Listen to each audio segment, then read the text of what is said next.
చూస్ country delight, live better. ఇప్పుడే country delight app ని download చేసుకోండి.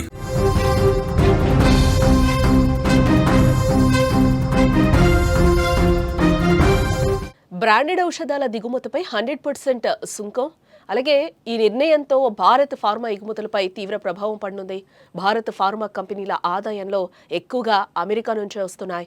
అక్టోబర్ 1 నుంచి అమల్లోకి కొత్త నిబంధనలు రానున్నట్లుగా తెలుస్తుంది.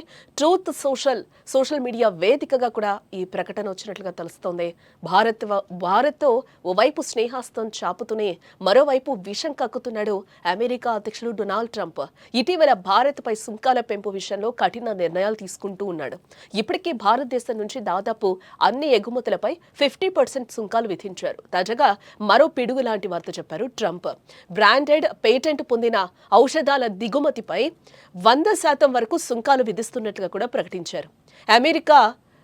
అమెరికాలో ప్లాంట్లను నిర్మిస్తున్న విదేశీ ఫార్మా తయారీ కంపెనీలకి ఈ టారిఫ్ వర్తించదని కూడా పేర్కొన్నారు. ఈ నిర్ణయం అక్టోబర్ 1 నుంచి అమల్లోకి తీసుకొస్తామని ట్రూత్ సోషల్ మీడియా ద్వారా ట్రంప్ తెలిపారు.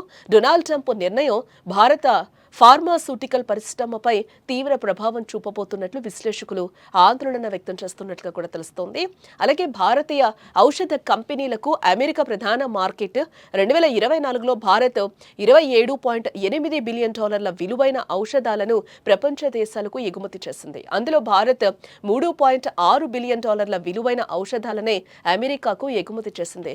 దీన్ని బట్టి అర్థం చేసుకోవచ్చు అమెరికాకు భారత్ ఔషధాల ఎగుమతి ఏ రేంజ్ లో ఉందో. అయితే అమెరికా విధించనున్న ఈ 100% టారిఫ్ భారతదేశ ఫార్మాస్యూటికల్ పరిశ్రమపై భారీ ప్రభావం చూపించే అవకాశం ఉందని ఎస్బీఐ రీసెర్చ్ ఒక నివేదికలో పేర్కొంది.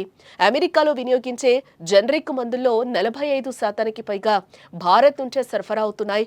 Cipla, doctor Reddy's, Aurobindo pharma, Zydus life sciences వంటి అనేక ప్రముఖ భారతీయ కంపెనీలు తమ ఆదాయంలో 30-50% వరకు అమెరికా మార్కెట్ పైనే ఆధారపడి ఉన్నాయి. ప్రస్తుతానికి ఈ సుంకాలు బ్రాండెడ్ పేటెంట్ మందులకే పరిమితమని చెప్పినప్పటికీ భవిష్యత్తులో కాంప్లెక్స్ జెనరిక్స్, స్పెషాలిటీ మందులపైన ఈ ప్రభావం పడుతుందేమోనన్న ఆందోళన అయితే ప్రస్తుతం నెలకొందని చెప్పుకోవచ్చు. ఔషధాలతో పాటు కిచెన్ క్యాబినెట్ల 50%, ఫర్నిచర్పై 30%, భారీ ట్రక్కులపై 25% దిగుమతి సుంకాలు విధిస్తానని తెలిపారు. ఇటీవల సుంకాలు బ్రాండెడ్ పేటెంట్ మందులకే పరిమితమని చెప్పినప్పటికీ భవిష్యత్తులో కాంప్లెక్స్ జెనరిక్స్, స్పెషాలిటీ మందులపైన కూడా ప్రభావం పడే అవకాశం ఉందని నిపుణుల అభిప్రాయాన్ని అయితే వ్యక్తం చేస్తున్నారు. ఇప్పటికే తక్కువ లాభాలతో పనిచేస్తున్న భారత కంపెనీలకు ఈ అదనపు భారం మోయలేందిగా మారొచ్చని నిపుణులైతే అభిప్రాయపడుతున్నారు.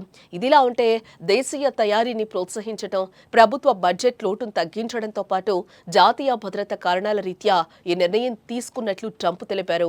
అయితే ట్రంప్ చేస్తున్న కుట్రలను తిప్పికొట్టేందుకు ప్రధాని మోదీ ఆత్మనిర్భర్ భారత్ కార్యక్రమం కింద జీఎస్టీ రేట్లను తగ్గించారు. స్థానిక తయారీని పెంచడానికి మేక్ ఇన్ ఇండియాని బలోపేతం చేసేందుకు కూడా ఆయన కృషి చేస్తున్నారు.